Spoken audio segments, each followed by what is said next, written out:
Sir धन्यवाद।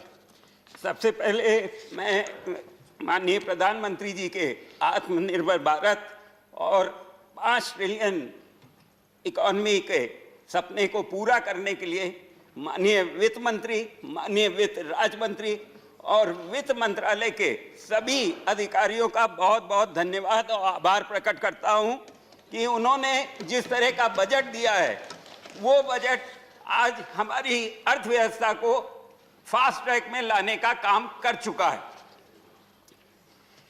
इस budget की सबसे बड़ी विशेषता ये रही है कि इसमें जनता के ऊपर 1 रुपए का टैक्स नहीं डाला गया है, जबकि बाकी सारे देशों में जनता के ऊपर टैक्स का बोझ डाल दिया गया और उनकी वहां की जनता त्राही त्राही कर रही है।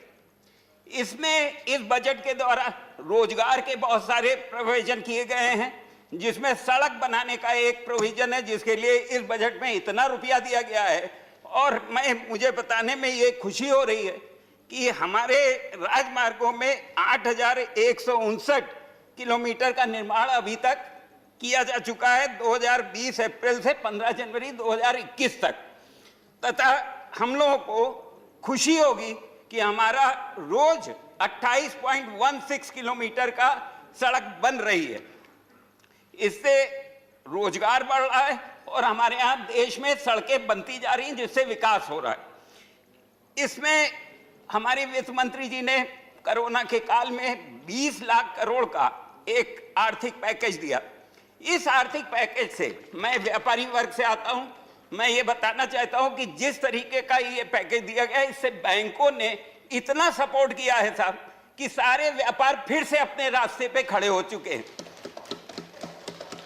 हम लोगों को बैंकों ने बुला बुला के कहा कि आप पैसा लीजिए, आप अपने काम को शुरू करिए फिर से।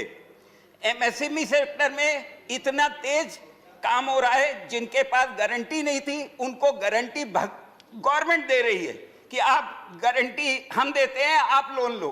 तो उससे रोजगार भी हो रहा है और एमएसएमई सेक्टर भी बढ़ता जा रहा है। स्मार्ट शहर बन रहे हैं। हर स्मार्ट शहर बनने से लोगों के जीवन में बदलाव आएगा। दूसरा, उसमें हर को रोजगार भी वहां पे बहुत सारे मिलेंगे। इसी तरह इस महामारी में जो प्रधानमंत्री गरीब कल्याण अन्न योजना में किसी को भूखा न जाना पड़े, उसके लिए 80 करोड़ लोगों को फ्री राशन बांटा गया। ये भी एक बहुत बड़ी उपलब्धि है, क्योंकि इस कोरोना काल में जिस तरीके का माहौल था उसमें गरीब सबसे ज्यादा परेशान था, उसको सरकार ने देखा और उसको खाना दिया। तो ये एक इतनी बड़ी उपलब्धि है कि जिसको कोई भुला नहीं सकता। जिस वक्त जनधन खाते खुल रहे थे उस वक्त विपक्ष के लोगों ने बहुत उसका कहा कि ये क्यों खुल रहे हैं, लेकिन इसी कोरोना काल में उन्हीं जनधन खातों में महिलाओं को रुपया गया डायरेक्ट, और जिससे उनका जीवन यहाँ पे चल सका। क्योंकि कोरोना में कहीं रोजगार नहीं था, उनके पास पैसे नहीं थे, सरकार ने उन खातों में पैसे डाल के उनका काम चलवाया। इसी तरीके से डिजिटल बैंकिंग जब शुरू कर रहे थे तो प्रधानमंत्री जी का विजन था कि अब डिजिटल बैंकिंग की तरफ बढ़ना चाहिए। उस वक्त भी विपक्ष ने यही कहा कि डिजिटल बैंकिंग भारतवर्ष में चल नहीं सकती, लेकिन अगर कोरोना काल में देखें तो हर व्यक्ति ने उसी डिजिटल बैंकिंग के थ्रू किराने से सामान मंगाया है, बाकी अपने घर के सारे सामान उसी डिजिटल कार्ड के थ्रू मंगाए। तो ये भी एक बहुत बड़ी उपलब्धि इस सरकार की रही है इस कोरोना काल में। जहां तक इनकम टैक्स के रिफॉर्म्स का सवाल है, इस बार सबसे पहले तो कोई टैक्स नहीं दिया गया। दूसरा, 75 साल से ऊपर के लोगों को टैक्स का रिटर्न न भरने की छूट दी गई है।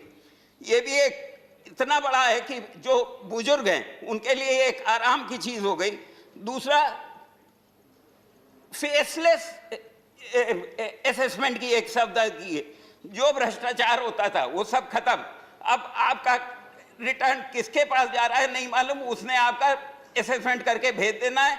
रिफंड इतनी आसानी से आ रहे हैं कि उसका कोई इससे पहले कभी किसी ने सोचा ही नहीं था। मकानों को खरीदने के लिए 1.5 लाख रुपए का जो इंटरेस्ट का था उसको भी 1 साल के लिए बढ़ा दिया गया। तो ये सारी चीजें आयकर के कानूनों को इतना आसान किया गया है जिससे जनता को बहुत लाभ मिल रहा है।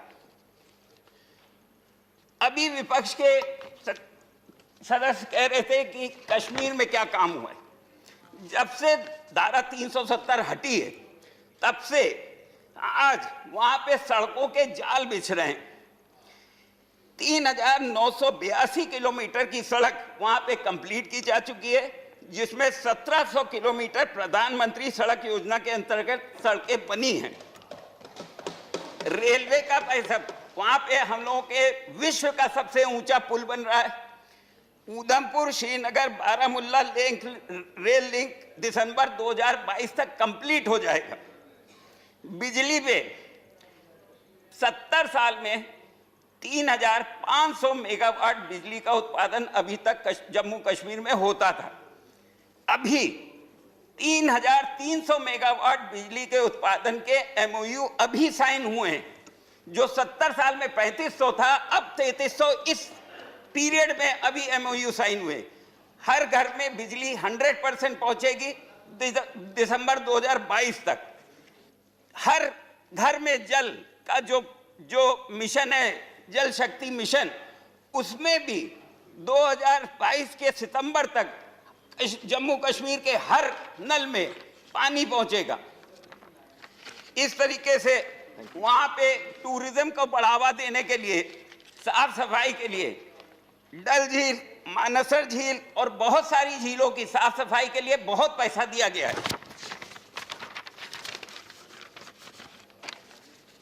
अगर हम लोग अफोर्डेबल हाउसिंग की बात करें तो वहां पे 40,000 मकान ऑलरेडी बन चुके हैं। 66,000 मकानों की स्वीकृति दी जा चुकी है और फर्स्ट, सेकंड और थर्ड इंस्टॉलमेंट लाभार्थियों को ऑलरेडी दिया जा चुका है। तो वहां पे अफोर्डेबल हाउसिंग का भी काम बहुत तेजी से जम्मू कश्मीर में चल रहा है। मनरेगा में 3 करोड़ 11 लाख श्रम दिन का मनरेगा का वहां पे जम्मू कश्मीर के लिए किया जा चुका है। तो जो विपक्ष अभी कह रहा था कि वहां कुछ नहीं हो रहा है, तो ये आंकड़े हैं, इन आंकड़ों को वो चेक कर सकते हैं। जम्मू कश्मीर बैंक ने 17,800 अनएम्प्लॉयड नौजवानों को वहां पे लोन सैंक्शन किए, जिसमें सर मुझे बताते हुए गर्व हो रहा है कि 4,000 महिलाएं हैं जिनको ये लोन सैंक्शन किए गए हैं। उनकी 270 करोड़ रुपए की लोन की स्कीम्स थी जिसको बैंकों ने सैंक्शन किया है। और माननीय वित्त मंत्री जी द्वारा 1350 करोड़ रुपए का एक आर्थिक पैकेज जम्मू कश्मीर को दिया गया है, जिससे वहां की एमएसएमई सेक्टर को भी बहुत बढ़ावा मिल रहा है। इस कोविड के लिए एडिशनल फंड्स अभी बजट से दिए गए हैं, जिससे 100% वैक्सीनेशन का काम वहां पे बहुत तेजी से चल रहा है। सर, जो 70 साल में कश्मीर को आत्मनिर्भर बनाने का जो अब कार्य चल रहा है, वो आत्मनिर्भर बन के कश्मीर निकलेगा, ये मेरा पूरा विश्वास है। इसी के साथ मैं इस एप्रोप्रिएशन बिल को सपोर्ट करता हूं। धन्यवाद।